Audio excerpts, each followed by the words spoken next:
Okay. Okay, right. Yeah. Hi everyone, Michael Alfaro. We're live here on the border of Cambodia and Thailand, and since the peace agreement was reached, the ceasefire, Thailand has continuing to insult President Trump by violating the peace agreement by putting up barbed wire fence and invading the peaceful people that live in this village. And you have to come with me to see this. Look over here. Look at all these innocent people, these children. Akon. Hello. Look at these children here. These children want peace. These children deserve peace. The Thai forces are saying that Cambodians are a threat. The Thai forces are saying that they feel the Thai forces did.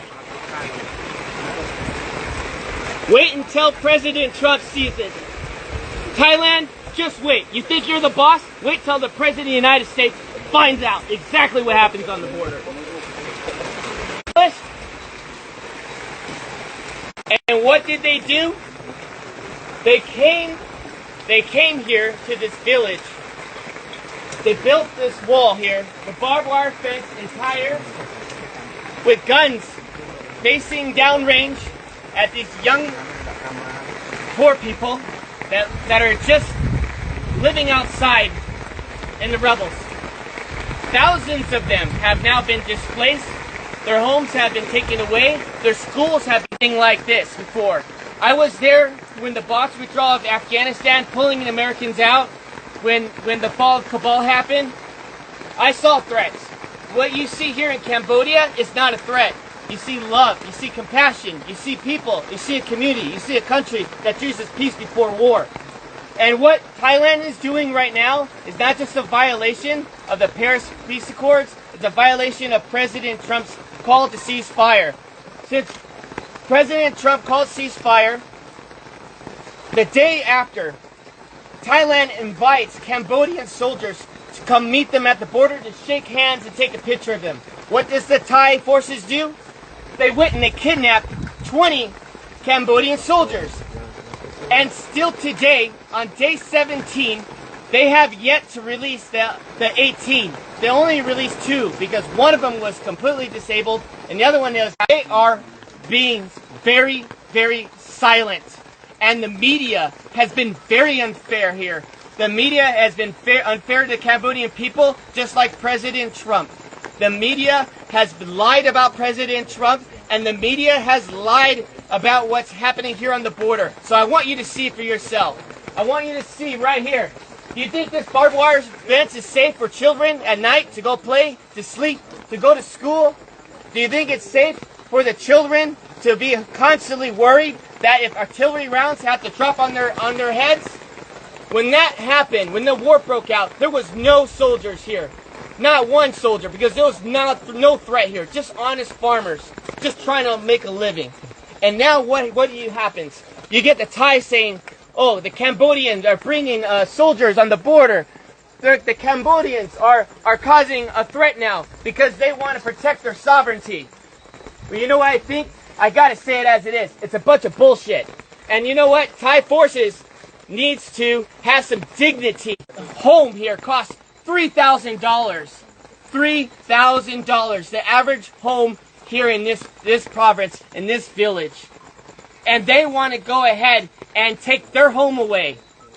These farmers are honest, and they deserve dignity, and they deserve respect. And I'm calling on all my friends in the White House correspondents. I'm calling all the senators and the congressmen that you work for. That I understand. We're all focused on Russia. We're all focused on trying to get a peaceful resolve there in Ukraine. We're all focused on Israel. But I'm telling you, as Michael Alfaro, you need to pay attention here what's happening on the border between Thailand and Cambodia, because I don't know how long Cambodians can hold on to peace and be resilient while Thailand continues out. I wouldn't want to be in that room. Because President Trump demands respect. He does not want to build your nation. He wants everybody to keep their nation. He wants everyone to be free and peace and harmony and respect. And what Thai people are doing is not okay. And this general, he's drunk on power, and all he wants to do is pretend that he's the king of Thailand. And that is not okay, to kill innocent lives for his own political gain. And I'm going to call it as it is. They need to tear down this wall so the children, if we had more leaders like that, this world would be a safer place. But unfortunately it's not, because we have Thai aggressors that doesn't believe in peace. They choose war. And I'm here to tell all my friends that invest in Thailand, you need to knock it off no more. We need to call for a protest immediately. And we as a U.S. body needs to call for action. Thailand needs to be severely punished. I think the trade war should take a significant role as they continue to violate the Paris Peace Accords. They continue to violate President Trump's call to cease fire, and enough is enough. These children,